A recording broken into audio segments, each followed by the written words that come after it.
Bom dia, pessoal. Aqui é o professor Daniel Brizolara, professor de filosofia da Rede Estadual Cearense. Trabalho na Escola Doutor César Caus. Estou aqui hoje para falar um pouquinho sobre um tema que é recorrente, né, na prova do Enem, que é sobre ética e moral. Antes disso, a gente, só para pensar um pouquinho, né, o que que a filosofia pode me ajudar, né, na prova do Enem? Como a gente sabe, né, são 180 questões, dividido em 2 dias, né, 90 e 90. E no primeiro dia a gente tem 45 questões de ciências humanas, e dessas questões varia muito o número de questões de filosofia, né? Podem ser 5, podem ser 10, né? Onde mais a filosofia pode me ajudar? A filosofia pode me ajudar na construção do meu texto, dissertativo argumentativo, né? Porque, como vocês sabem, na redação do Enem, o coração dela é a argumentação. E a argumentação, né, dentro da filosofia, é o nosso carro-chefe. Tá joia? Mas por que que eu escolhi esse tema, ética e moral? Porque, né, se a gente observar nos últimos anos, a gente vai perceber que esse é uma área que é recorrente, né? Cai muitas questões envolvendo esse tema. Tá joia? Então vamos lá. Para começar, um pequeno dilema moral aqui, para a gente pensar um pouquinho, tá bom? Imagine que você encontrou uma carteira no chão, R$ 500, documentos e cartões. Não há ninguém por perto. O que você faz? A. Leva a carteira para a polícia ou tenta achar o dono. B. Fico com o dinheiro e devolvo só os documentos. C. Finjo que nem vi. Quando a gente está falando sobre moralidade, né, começam a aparecer esse tipo de discussão, de reflexão, de situação, né? A moralidade, ela envolve esse tipo de ação, né, uma ação moral. Como é que a gente lida com o outro, com aquilo que é do outro, né? Às vezes até com a gente mesmo, né? A moral, a gente sabe que existem, dentro da ética, a gente tem umas reflexões que são, por exemplo, da bioética, né, que é a ética da vida. A gente pode pensar aí questões relacionadas com o aborto, eutanásia, né, questões polêmicas, né, a questão do uso de animais em pesquisa, né. A gente pode pensar também em questões banais do dia a dia, né, questões de furto, roubo, né, e várias outras, né. A dimensão moral ela é gigantesca, né. Então, e com o passar do tempo, a gente tem percebido que a questão moral ela tem se ampliado, né? Por exemplo, há um tempo atrás era muito comum, às vezes, as pessoas maltratarem animais, né? Hoje em dia a gente já vê que os animais eles estão dentro da esfera moral. E não só a esfera moral, mas a esfera legal também, né? Porque hoje em dia, se a pessoa trata mal um animal, ela não está agindo errado moralmente apenas, mas também está cometendo um crime, né? Pode ou não pode? Roubar chocolate de criança, será que pode? Pegar o Wi-Fi do vizinho sem pedir? Ixi. Comer a última fatia de pizza sem nem perguntar, isso é cruel, né? Isso não se faz, isso aí é realmente um crime grave. Falar mal dos outros no grupo da escola, falar mal dos professores quando eles não estão em sala, será que é legal? Será que isso é uma conduta ética, moralmente correta? Quando você responde essas questões, você responde baseado em quê? Em que código? É um código moral que você usa? É o bom senso? É, o que é a Bíblia, né? Os mandamentos? Não faça ao outro o que você não gostaria que fizesse a você? Né? A regra de ouro? O que é? Como é que você fundamenta as suas ações morais, né? Então vamos lá. Como eu tinha falado anteriormente, tem um levantamento que é feito por alguns grupos de colégios particulares que eles fazem desde 2009, né, quando começou o novo Enem, e eles percebem que filosofia política é o carro-chefe. Mas, professor, eu detesto política, mas calma. Quando a gente fala em filosofia política, a gente não está pensando naquela política que a gente vai ter ano que vem, não é isso. Quando a gente está falando em filosofia política, a gente está discutindo questões como democracia, sobre a justiça, sobre anarquia, por exemplo, né? Questões que são importantes, relevantes da gente discutir e pensar socialmente. E moral e ética está em segundo lugar, né? Então, levantamentos feitos aí, a gente vê que moral e ética é um assunto muito importante. Aristóteles também, né? Filosofia medieval, entre outras. Tá joia? Então vamos lá. Será que ética e moral são a mesma coisa? A gente ouve muito essas palavras, né? Puxa vida, aquilo ali é antiético. Nossa, ele faltou com a ética ali, né? Caramba, essa pessoa tá usando uma roupa imoral. Meu Deus, isso é imoral. Antigamente, parece que a moralidade se resumia somente a falar de questões relacionadas a roupas, a comportamentos ligados ao sexo, né? Mas a moralidade ela é muito mais ampla que isso, né? Assim, as duas palavras elas têm uma mesma etimologia, né? Apesar de que a ética é uma palavra que ela vem do latim ethos, que tem a ver com costumes, os hábitos, né? E moral vem do latim mors, que aí tem a ver também com costumes e hábitos. Tradicionalmente, a palavra moral envolve aqueles comportamentos mais práticos, né? As coisas que a gente vai aprendendo na nossa comunidade, na nossa família. A gente aprende muito cedo que não posso pegar uma caneta que não é minha. Se eu aparecer com a caneta que não é minha em casa, minha mãe já vai fazer. Da onde apareceu essa caneta? Eu não comprei essa caneta. Como é que tu surgiu com essa caneta aqui? Então, aí já surge um problema, tua mãe vai na escola, aí tu diz assim, não, um amiguinho me deu a caneta. Ah, é? Então tá bom. Então amanhã a gente vai cedo lá falar com esse amiguinho e perguntar se ele deu realmente essa caneta. Lá vai você passar a sua primeira vergonha e você aprender a nunca mais pegar a canetinha do outro, né? Então, mas isso não precisou de uma fundamentação. Vamos aqui, meu filho, vamos ver, né? Aqui tem um mandamento, não roubarás, né? A gente não precisa disso, né? Então são coisas que a gente vai aprendendo, às vezes por uma punição, uma chamada de atenção, mas às vezes não é levado a refletir sobre aquilo. A ética, ela tem a ver com a reflexão filosófica sobre a moral. O que eu quero dizer com isso? Quando eu começo a pensar os porquês, né? Por que que é errado eu furtar o que não é meu? Por que que é errado eu mentir ou não cumprir uma promessa? Por quê, né? Qual é a base que eu tô usando aí, né? Então aí eu coloquei aqui, de um lado, moral, conjunto de regras, normas e costumes de um grupo, sociedade ou cultura. Então, cada grupo social pode ter uma moral diferente do outro, né? A gente pode chamar até isso de um relativismo moral, né? Agora, a ética não. A ética já é uma reflexão filosófica sobre a moral. A moral está relacionada ao que é considerado certo ou errado em um contexto específico. A ética questiona, analisa e discute os princípios que orientam a moral.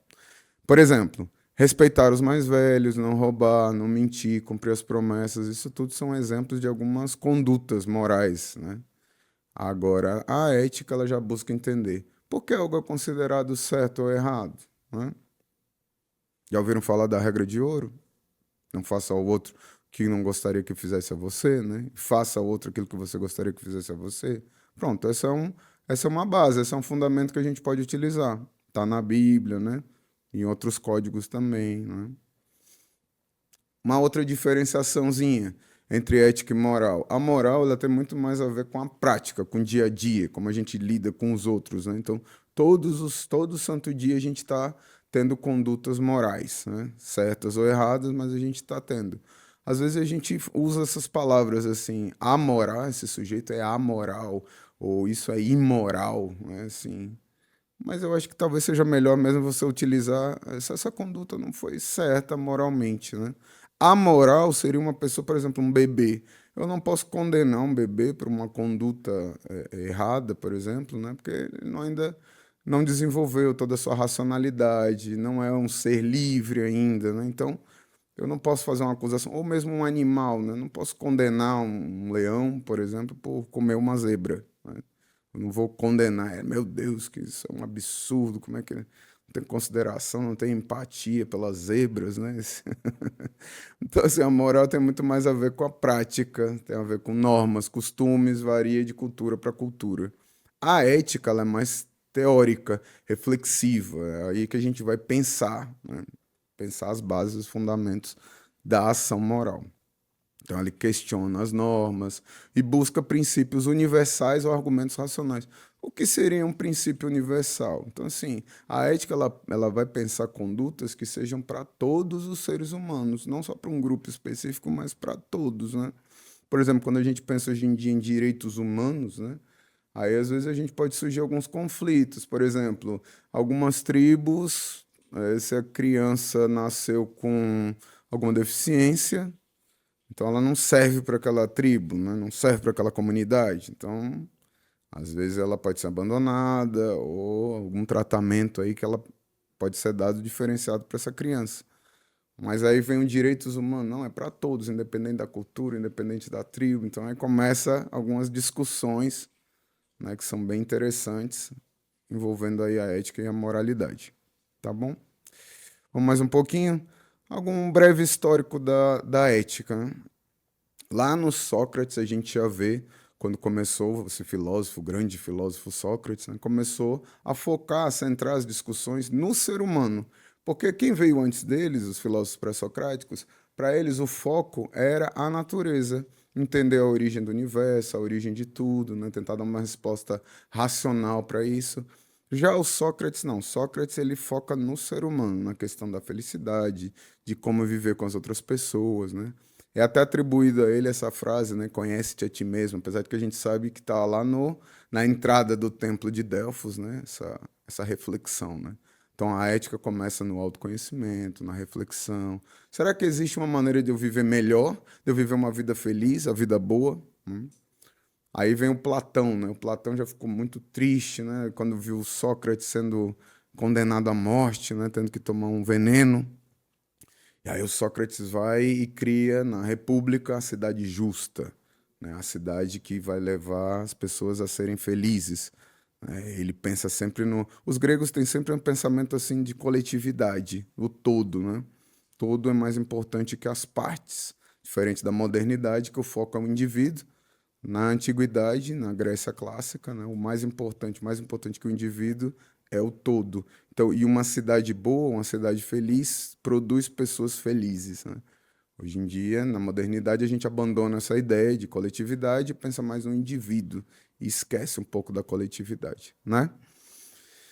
Então vamos lá, e o Aristóteles fala da virtude que está no meio termo, né? A ética da felicidade é o daimonia.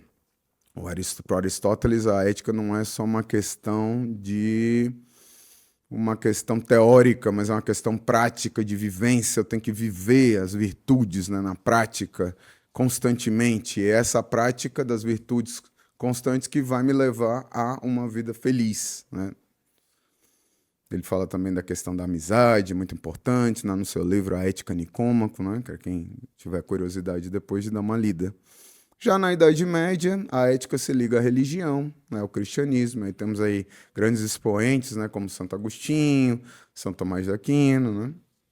Já na modernidade, na contemporaneidade, o primeiro pensador da ética moderna, muito importante, é o filósofo Immanuel Kant, né? As pessoas aí que, os alunos que estão pensando aí em fazer o Enem, pensam em fazer um curso de Direito, né, vão ouvir muito falar desse grande pensador, né, esse gigante, apesar dele ter sido bem pequenininho, né, lá da cidade de Königsberg.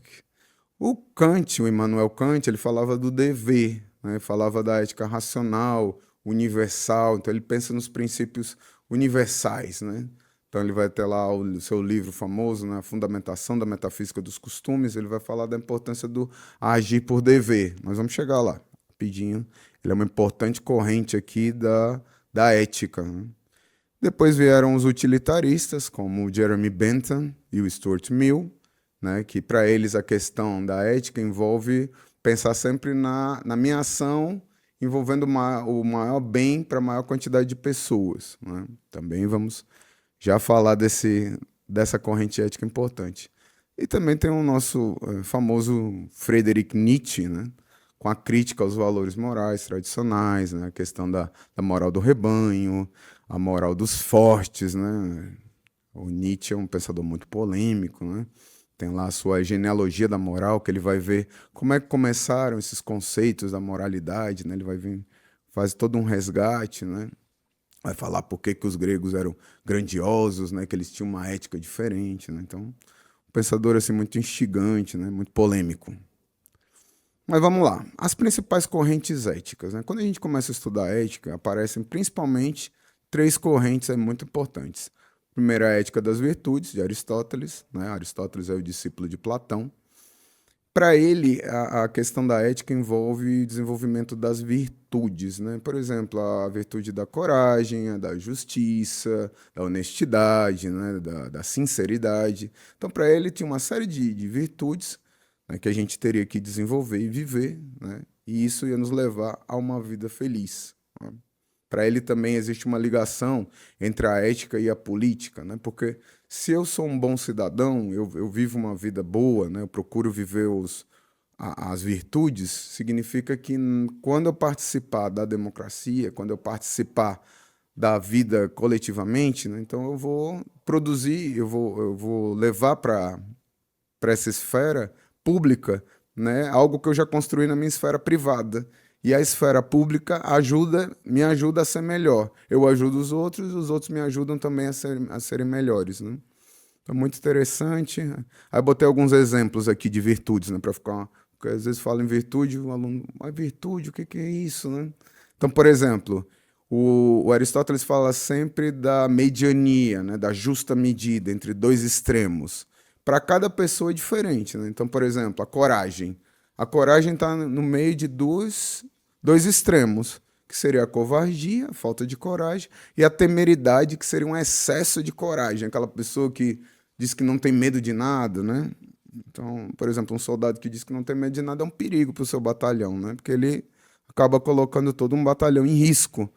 Então, assim, a pessoa tem que ter um medo, né? Tem que ter né? Saber que ele não pode tudo, né? Então, tem que ficar entre esses dois extremos, o extremo da falta, a covardia e o excesso, que é a temeridade. Então, a coragem está no meio termo, né? A sinceridade. Então, a sinceridade tem entre a dissimulação, aquela pessoa que são dissimuladas, né?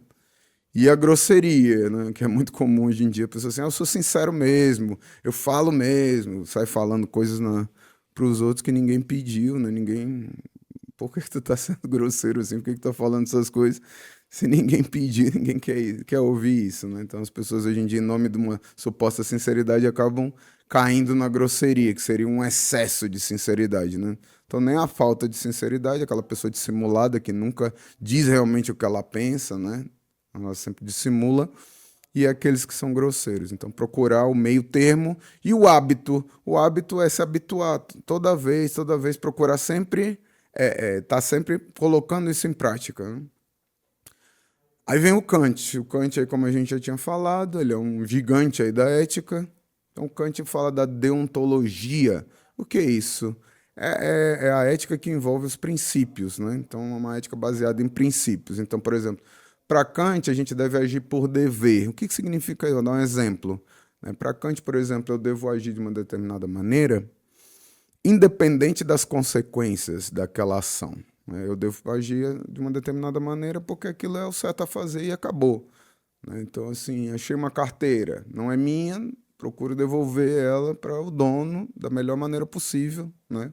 Como diria Misael. Então, eu procuro devolver aquela carteira, né? Vou atrás da polícia, tento ver o nome da pessoa, me esforço, né? Mas não porque eu quero receber um agrado, um elogio, mas porque é o certo a fazer, né? Não porque eu penso assim, não, eu também se eu perdesse uma carteira, eu queria que alguém me devolvesse, né? Sim. A ação por dever, ela tem que ser universal e se as pessoas começassem a achar carteiras e guardar para si e levar, por exemplo, dinheiro, documento, imagina como seria, né? Ninguém nunca mais acharia suas carteiras, a gente ia sempre perder tudo, né? Ou então, por exemplo, uma promessa. Eu fiz uma promessa, eu tenho que honrar essa promessa, né? Se eu não honrar, se eu mentir, então aí ninguém ia confiar mais em ninguém, porque, né? Boa parte das nossas relações é baseada na confiança. Se as pessoas agora começam a quebrar essa confiança, acabou a promessa, né? Ou dizer a verdade, por exemplo. O Kant sempre faz a gente fazer um raciocínio universal. Então, pensar assim, por que que eu devo dizer a verdade, né? Porque se a mentira se tornar uma regra, a nossa sociedade acaba. Ah, então, todo mundo mentindo para todo mundo, ninguém consegue confiar mais em ninguém, né? Então, seria impossível a vida em sociedade, né? Independente das consequências. Independente das consequências, né? Apesar de que eu estou falando, parece que estou pensando em consequência, né? Mas eu estou exercitando aqui o raciocínio do imperativo categórico. Pensar universalmente, né? Naquelas regras, tá certo? Já o utilitarismo, não, o utilitarismo ele pensa nas consequências, é chamado uma ética consequencialista. Então eu tenho que pensar nas consequências. Por exemplo, é errado mentir? É, mas eu estou na Segunda Guerra Mundial, eu na minha casa eu quero salvar os judeus que são meus vizinhos. Aí bate um nazista na minha porta, e aí? É certo mentir? O Kant diria, é errado mentir, você deve dizer a verdade, acabou. Já os consequencialistas, os utilitaristas, diriam assim: poxa, mas eu vou mentir aqui, eu vou mentir para salvar a vida deles. Então eu estou pensando nas consequências da ação. Eu estou pensando numa maximização da felicidade coletiva, né? Num bem para todos. Então por isso que eu vou mentir, apesar de ser algo errado. Então eu tenho que sempre pensar nas consequências da minha ação. Aí o Kant vai dizer assim: não tem como calcular, saber, né? Ele dá um exemplo, por exemplo, ele diz assim: digamos que tem um assassino, ele está perseguindo uma pessoa, um inocente. E aí esse inocente bate na tua casa. E ele diz assim: cara, me esconde aqui, pelo amor de Deus, tem alguém aqui vindo, ele tá colocando a minha vida em risco. Aí eu disse: não, beleza, pode vir que se ele aparecer eu minto. Tá bom. Aí o cara chega na casa, bate lá, assim: ei, passou um cara aqui assim, assado cozido. Aí eu, não vi. Infelizmente, eu queria te ajudar, mas infelizmente não vi. Digamos assim, esse rapaz inocente que estava na minha casa, que eu estava escondendo ele, ele resolve fugir pela porta de trás. Fugiu, né? E o assassino foi lá, deu a volta na casa e acabou dando de cara com ele e matou ele do mesmo jeito. Então, assim, não tem como eu prever as consequências da minha ação. Então, já que não tem como prever, vou agir por dever, vou agir conforme aquilo que é o certo a fazer e acabou, né? Não vou ficar pensando, tentando calcular, né? Não, eu vou mentir por causa de tal coisa, eu vou fazer. Assim, às vezes você quer fazer uma mentira ou você quer fazer algo inadequado e lá na frente o resultado acaba sendo contrário do que você tinha esperado. Então, chega de calcular, chega de consequências, pense na ação por ela mesma e acabou, diria Kant, né? Já se você quer pensar nas consequências, maximizar esse bem para a maior quantidade de pessoas, aí você se identificaria mais com uma postura utilitarista, né? E a ética contemporânea discute questões como bioética, a ética ambiental, a ética digital, né? Tá bom? Aí eu trouxe aqui algumas questões para a gente se divertir. Vamos lá? Questão 1. Uma situação cotidiana e uma reflexão ética. Leia o texto. Em uma pequena cidade, um jovem descobre que a empresa onde trabalha está despejando resíduos no rio que abastece a comunidade. Ele sabe que denunciar pode custar seu emprego, mas, se não fizer, a saúde de muitas pessoas estará em risco. Diante desse dilema, o jovem vive um conflito ético, pois precisa tomar uma decisão que envolve princípios morais. No âmbito da reflexão filosófica, essa situação ilustra o quê? Vamos ver. Letra A. A aplicação da ética utilitarista, que prioriza apenas o bem-estar individual. A gente já sabe que ele está. Esse não é exatamente isso, a ética utilitarista, que ela pensa em maximizar o bem para a maior quantidade de pessoas. A tensão entre interesses pessoais e o dever moral com o bem coletivo. Será que é essa? Interessante. C. Uma prática moral baseada unicamente em normas jurídicas. A gente sabe que a ética e o direito às vezes se tocam, né? Mas não necessariamente. Esse unicamente aqui, né? A gente sabe que essas palavrinhas, né? Esses quantificadores, qualificadores acabam mostrando para a gente que provavelmente esse item está errado. A negação da moral, já que qualquer decisão depende exclusivamente da lei. E a letra é um dilema no qual a solução correta é sempre preservar os próprios interesses. E aí, o que vocês acham? Letra A, B, C, D ou E? Seria a letra B, não é? Porque os interesses pessoais e o dever moral como bem coletivo, né? Então, eu estou pensando aqui na empresa que eu trabalho, né? Pode me custar o meu emprego, mas eu estou vendo uma prática que a empresa que eu trabalho está fazendo de errado. Eu não vou falar nada, eu vou ficar quieto, né? Às vezes, em muitos casos, a gente acaba ficando, né? Coloca o nosso emprego em primeiro lugar. Mas a gente sabe que deveria pensar mais na coletividade, não é isso? E a questão 2, o conceito de ética, que a gente viu lá, lembram? Uma reflexão filosófica sobre a moral. Em uma sociedade existem regras que orientam os comportamentos, definindo o que é aceitável ou não. Entretanto, em algumas situações é possível questionar se essas regras são justas e se merecem ser seguidas, não é? Às vezes, não só regras morais são erradas, né? mas inclusive leis, né? Nos Estados Unidos, por exemplo, durante um tempo, quem era negro não podia, por exemplo, se andasse no ônibus, não podia ficar sentado, né? Porque o lugar primeiro era dos brancos, né? Então, assim, ou então uma escola para negros, escola para brancos, né? Será que isso era certo moralmente? Será que isso era justo, né? Então, a partir de uma reflexão, por exemplo, da ética, a gente pode inclusive mudar leis, né? Mudar leis, comportamentos, né? Questionar questões da moralidade, da ética, né? A situação descrita expressa a diferença entre os conceitos de quê? De ética como obediência cega às leis e moral como liberdade individual, moral como questionamento dos princípios e ética como regras fixas, ética como conjunto de costumes locais, está mais para moral, né? E moral como reflexão filosófica universal, moral como prática desvinculada de qualquer reflexão ética, e ética como reflexão crítica sobre a moral, e a moral como conjunto de normas sociais. Não era isso que a gente dizia lá há alguns slides atrás? Exatamente a letra A, é perfeito, acertaram, maravilhosos. Vamos para a questão 3 das correntes éticas. Lembram lá da ética das virtudes? Lembram lá do consequencialismo? Lembram lá da deontologia do Kant? Então vamos testar aqui. Em uma empresa, dois funcionários discutem sobre uma decisão. Funcionário A diz que o mais importante é agir de acordo com seus princípios, mesmo que isso cause prejuízo. Funcionário B defende que o melhor é tomar a decisão que traga mais benefícios para o maior número de pessoas. A gente já sabe a resposta, né? Mas vamos só se certificar direitinho, né? Essas falas representam, respectivamente, as correntes éticas conhecidas como ética das virtudes. Será que é a ética das virtudes? E a ética nihilista. Ixi, professor, a gente nem falou de niilismo, então se a gente não falou, não vamos falar agora sobre isso, né? Já sabemos que isso aqui não cabe.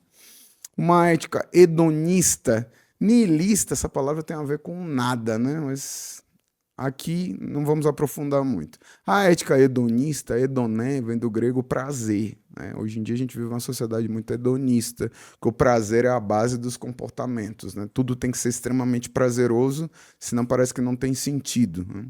Então a ética hedonista e a ética das virtudes, será que é isso?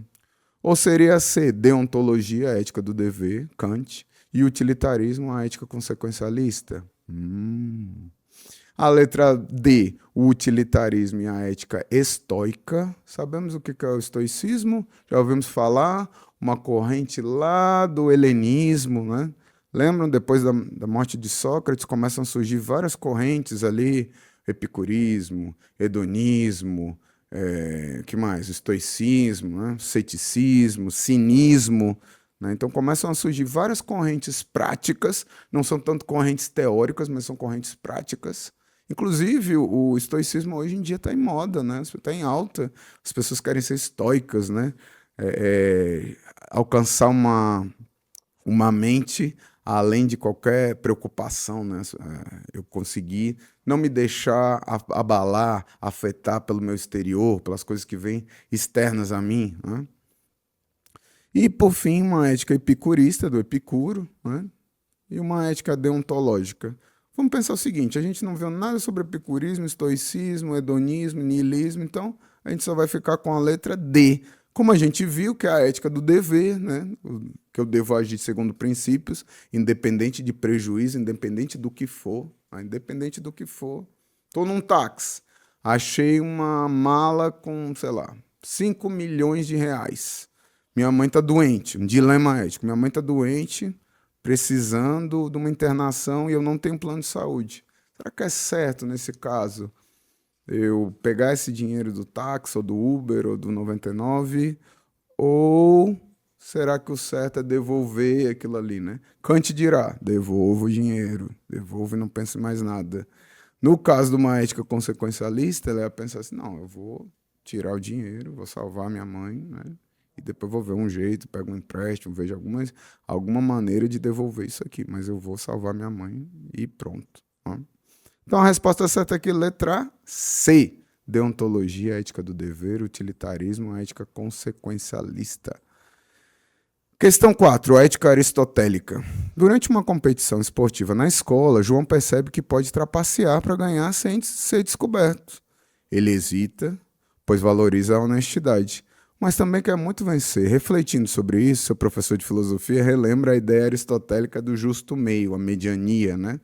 Que propõe a busca do equilíbrio nas ações humanas. Diante da situação, agir de acordo com a ética aristotélica significa o quê? A. Optar pela trapaça, desde que não cause prejuízo direto a ninguém? Será? Abrir mão da vitória, pois todo desejo competitivo é moralmente condenável? Valha, segundo quem? C. Recusar a trapaça e competir honestamente, equilibrando seu desejo de vencer com a virtude da justiça? Letra D. Negligenciar a competição, pois a ética aristotélica rejeita todo tipo de competição.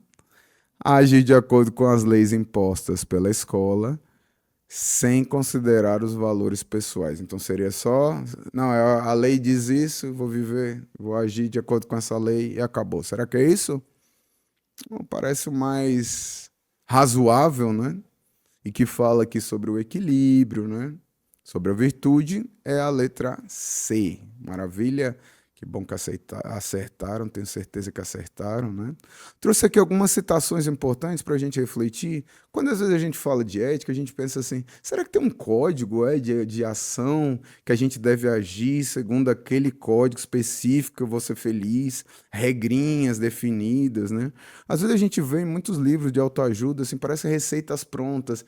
Você quer ser feliz? Compre esse livro, né? Então, assim, parece que se eu comprar aquele livro e botar aquilo ali em prática, eu vou ser feliz obrigatoriamente. Será, né? Será que é isso que os filósofos querem? Na verdade, a filosofia quer que a gente pense, reflita criticamente, né? E ache uma maneira, reflita o que significa para a gente ser feliz, o que significa liberdade, o que significa moralidade, né? Discuta sobre essas coisas, porque às vezes a gente só segue certos códigos de conduta, certas regras e não pensa sobre aquilo ali. Então, quanto mais a gente pensar, discutir, refletir, é melhor. Melhor para a gente, porque a gente vai ter uma forma de agir mais racional e de acordo com aquilo que a gente pensa, né?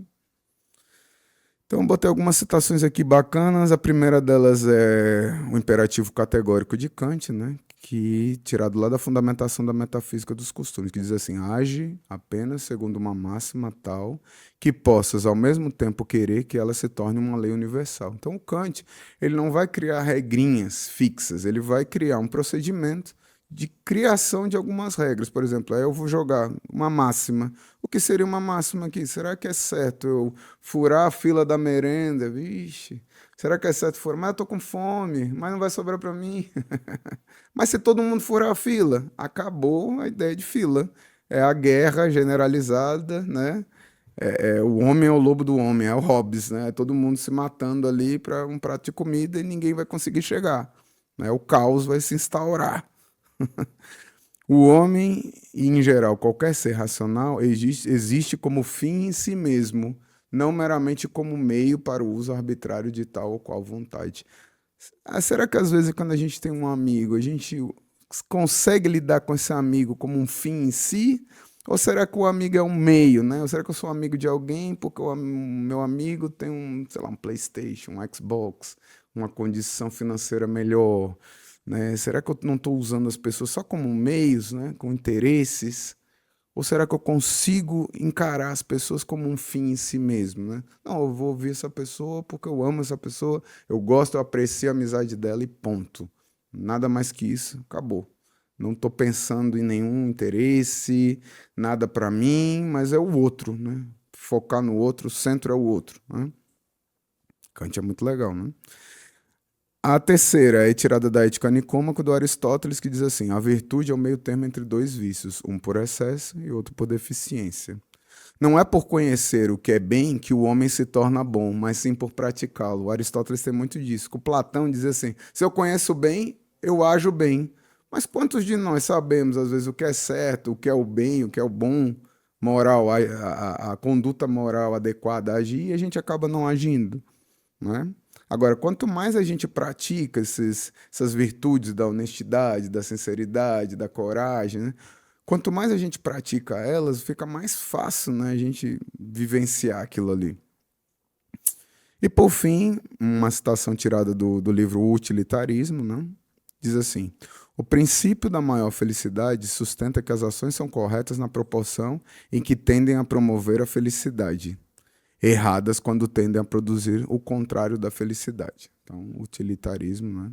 Pensando sempre aqui na coletividade, no grupo, né?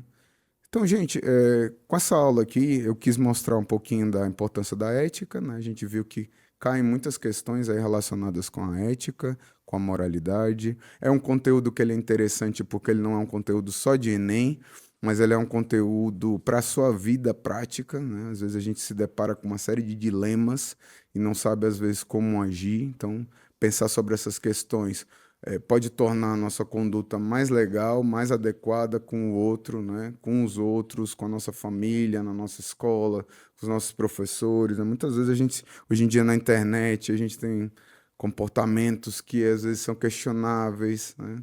Será que é certo? Eu tenho uma namorada, mas eu curto tudo que é menina que aparece, falo com as pessoas da maneira assim totalmente sem cuidado. Será que isso é legal? Será que é legal às vezes fazer uma montagem, uma foto de um professor, postar por aí, ou, né, ou gravar uma aula e distorcer? Mil situações que a gente vive hoje em dia que faz a gente pensar o que seria o certo e o errado em cada uma dessas situações. Então, eu penso que esses gigantes aqui, como Aristóteles, Kant, os utilitaristas, eles nos ajudam a rever e repensar uma série de condutas, além de nos ajudar, né, de uma maneira aqui um pouquinho utilitarista, para a nossa prova do Enem, escrever uma belíssima de uma redação, né, fazer questões aí da melhor maneira possível. E é isso. Prazer estar com vocês, né? Ainda faltou essa última reflexão aqui que eu queria compartilhar, que é muito bacana também, né? Que vocês vão ver vários vídeos aí em TikTok, YouTube, né? Com essa frase impactante que diz assim: liberdade é se fazer o que não se quer. Como assim? Liberdade é fazer? Não é liberdade, como assim? Não estou entendendo. A verdadeira liberdade está em não ser escravo dos próprios desejos imediatos, impulsos ou paixões. Portanto, fazer o que não se quer, no sentido de não se submeter ao desejo, mas agir segundo a razão, dever ou escolha consciente. Então, o que ele está querendo dizer aqui? Por exemplo, às vezes a gente não, eu me inscrevo numa academia, né? Mas eu mesmo não vou na academia. Eu vou, posto lá assim, tá pago, né? No pain, no gain. Aí tiro a fotinho lá no espelho, vou-me embora, não malhei. Mas, poxa, esse é um compromisso meu comigo mesmo, né? Que eu tô falhando. Eu me inscrevi com meu dinheiro, uma atitude minha, e eu mesmo estou me boicotando? Será que isso é liberdade ou é uma escravidão da preguiça, né, sei lá, de outros desejos que apareceram ali que foram mais fortes, né? Ou então, às vezes, eu quero me preparar para o Enem, me inscrevo, compro várias videoaulas, baixo um monte de material e não estudo nenhum deles.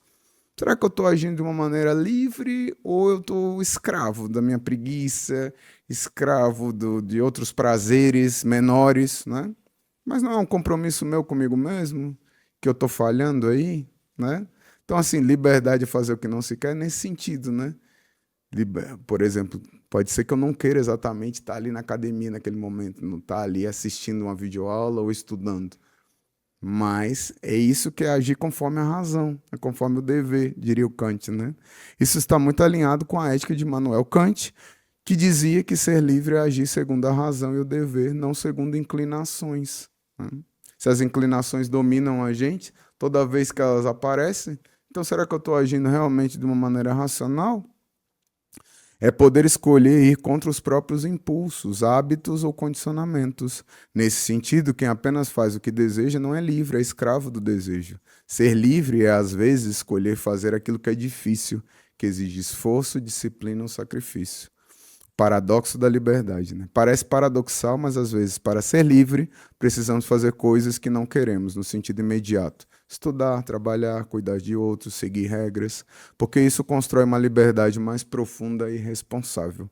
Gente, um prazer imenso estar aqui com vocês. Desejo aí muito sucesso, uma prova maravilhosa, que vocês, né, sejam livres, no sentido aqui de fazer o que não se quer, né?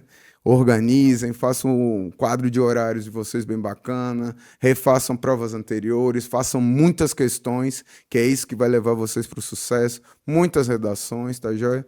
Tamo junto, qualquer coisa me manda uma mensagem, me manda um e-mail, e é isso, um super abraço e um sucesso excelente para vocês. Valeu!